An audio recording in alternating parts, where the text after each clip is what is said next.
I can't say that I truly understand the desktop replacement laptop market, since from a custom PC builder's perspective, I see this as a option of you just go and build an ITX PC with the same specs for around half the price and just be done with it, right? I guess I'm just not quite the target market here. Now with that said, the MSI GT76 DT is beastly, and not just for its size, its performance is kind of incredible. So let's start off with looking at those performance numbers. Starting off with Battlefield 5, this is on ultra settings at 1080p with DirectX 12 enabled, and it's 114 FPS average with a 99 percentile or 1% lows of 82 FPS, which is pretty decent. When it comes to PUBG, you're looking at, again, ultra settings, 1080p, 143 FPS average with a minimum of 120, meaning you get a very impressive, very smooth experience. The same goes for Fortnite here, slightly higher, 153 FPS average on epic settings and 127 FPS minimum, so again a very smooth, very enjoyable experience that even could make use of that 240Hz display option.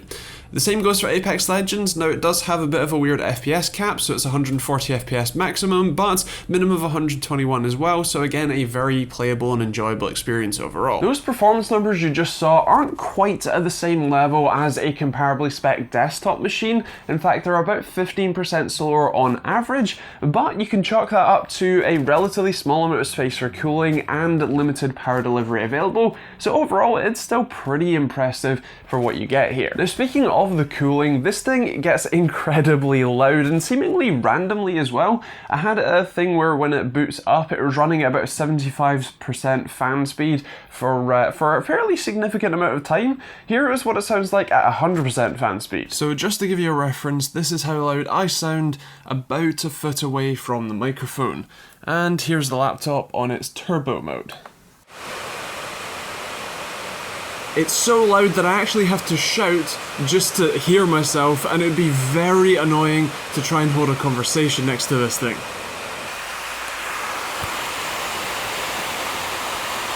Now, temperatures-wise, it actually did a pretty decent job of keeping the desktop 9900K, and yes, that's right, there is a socketed 9900K inside this thing. Here is the sort of tensioning arm you can see the side of here, but it kept that chip at around about 90 degrees Celsius, which for a laptop is actually not too bad, and it kept the, again, basically desktop RTX 2080, if slightly underclocked, at around about 86 degrees Celsius, which again, for a laptop is not too bad.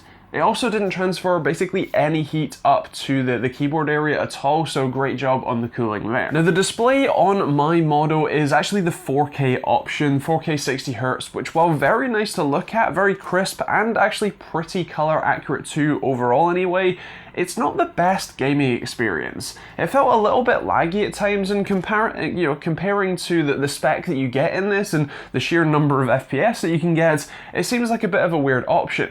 They do offer, or at least their spec sheet says they offer, a 1080p 240Hz model instead, which if you are planning on getting one is the one I would recommend, but I can't personally find any of those for sale with the same spec as this, but with the 240Hz screen option. Of course, gaming on this is a pretty nice experience. Like I said, the display doesn't quite match the spec for my model, but the keyboard is nice. It's the standard SteelSeries style one, and the trackpad is good, although of course you're not going to be using it while gaming. And like I said, you get some really impressive FPS. The only downside here is that you'll need 2 plug sockets available next to you at all times, because not only does this thing have pretty abysmal battery life, just an hour of web browsing from a full charge, which is insane, but also those 2 plug sockets will be needed because it needs, well, 2 power bricks connected and requires both of them to be connected through a dongle to just charge the thing at all. And I think the final come down here is the price. My model, the 4K screen, 9900K desktop, the RTX 2080, 64 gigs of RAM and 1 terabyte of SSD space, and I think a 1 terabyte hard drive as well, that comes to a rough total of around £4,500, or like I said at the start, about double the price of a comparably spec desktop. While this is in line with competition from people like Alienware's option, it still feels, well, alien alien to me that anyone would want something this large, hefty, and generally sort of unportable, at least compared to normal gaming laptops,